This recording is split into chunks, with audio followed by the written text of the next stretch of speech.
we're super excited to share with you today about Immanuel journaling. Yes. Whether you're watching now with us or whether you're going to watch in the future, this is such a great practical tool that can be used just in developing your relationship and staying connected with God, yourself, and others throughout each day and throughout each week. Yep. And so this is a great tool to help us be able to listen to God and be able to really hear what he's saying to us. Yeah, because the brain is really actually designed to interact with him through thankfulness.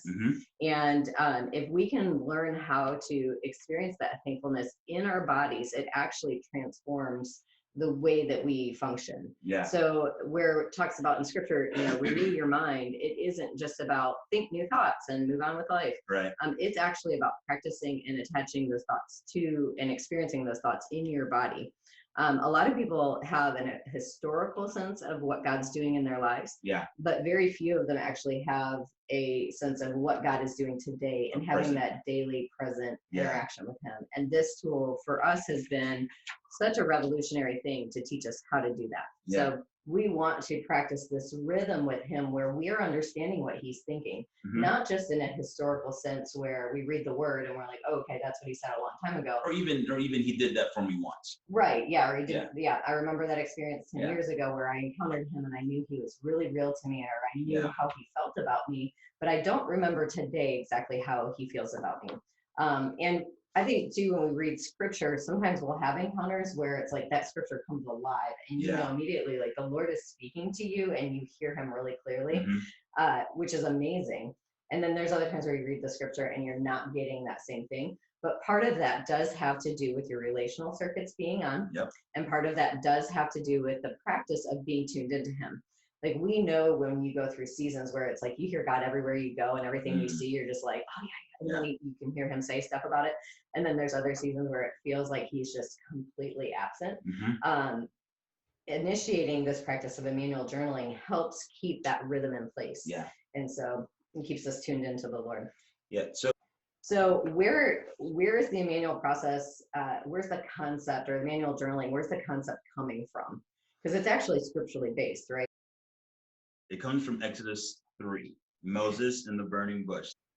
So the really interesting thing about this scripture is that there's actually 5 things that kind of come highlighted out of this portion.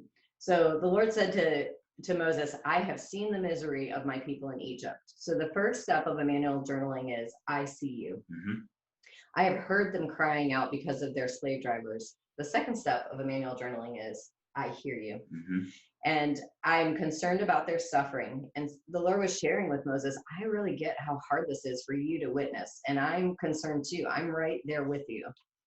And he tells him, I'm glad to be with you in the suffering. I have not turned my back on you. I'm right here. And then he says, I'm sending you and I'll be with you. So I'm going to do something about what you're going through, what this experience is. I'm here, and I'm not just here, but I'm going to act on your behalf and alongside you. So the steps of Immanuel journaling, just to repeat them in a step format, is I see you, I hear you, I understand how big this is for you or how hard this is for you. I'm glad to be with you, and I will do something about what you're going through.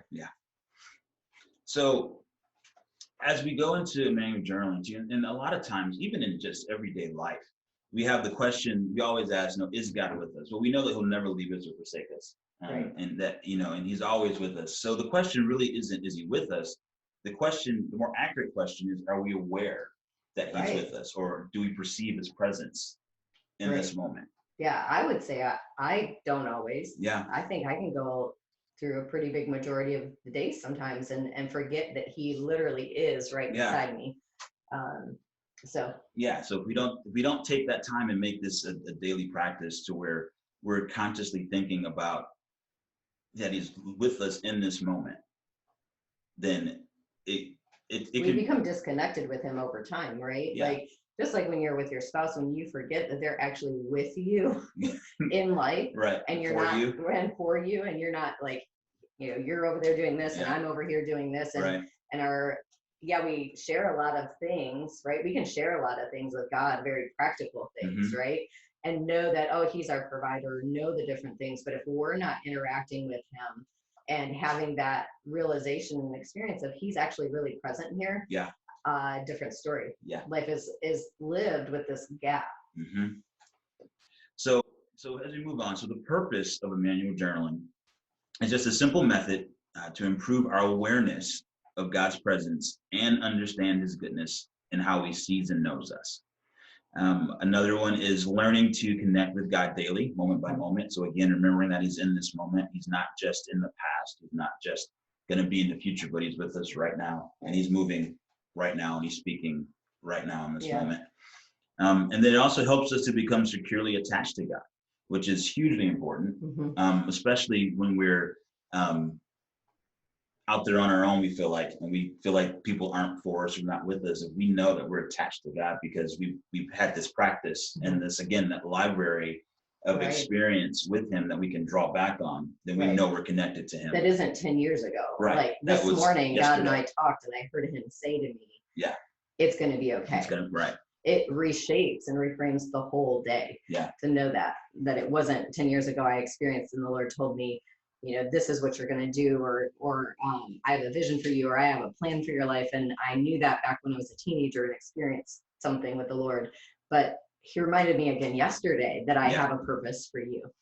It's a different exchange that's happening. And I think too, this has been revolutionary for me in my devotional time. So I know there's definitely been times where I'm like, oh, I really need to read my Bible. Oh, I really need to pray. Oh, okay, let's add that to the to-do list for today. And there's like no connection there. Like I'll spend the time and I'll check off my little Christian to-do box, but have kind of left empty. And Immanuel journaling has been a game changer for that. That every day do I experience the Lord as deeply as I did the day before? Not always, but it has for sure changed my interaction time with the Lord, that I'm not just coming to receive, and I'm not just coming to read and do my little Christian checkbox, but I'm literally showing up to have a date with the Lord, to expect him to have a conversation with me, and for me to have a conversation with him. Immanuel journaling is designed to be very conversational. Not just like if I have a date with my husband, I'm not showing up to be like, okay, what you got to say? I'm just gonna sit here until you say something to me. Why aren't you saying anything to me? Conversations aren't very fun that way. Neither is it the opposite way. My husband doesn't want to come to a date with me, and I'm just and he's like, oh, okay, 3 hours later. I had something to say. Right.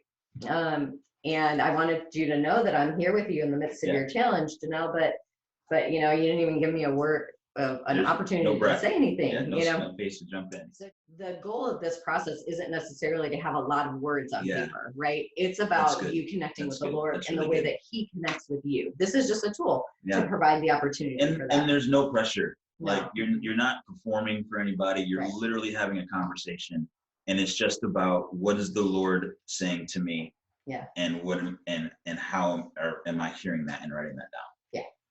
So, all right, let's jump into, sorry. Yep. So a couple things real quick before we jump in. Sorry, there's a couple tips that we just want to give you to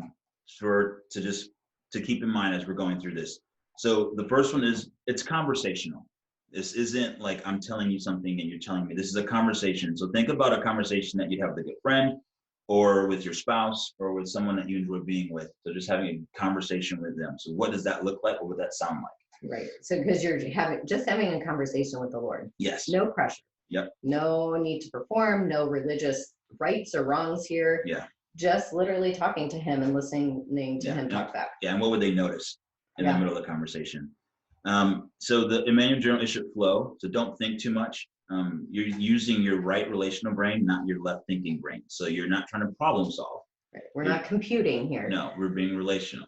And that's when you know that you can really tell that you are in the middle of it, when your brain shuts off and you just start writing things, and then at the end you go back and read it and you're like, oh wow.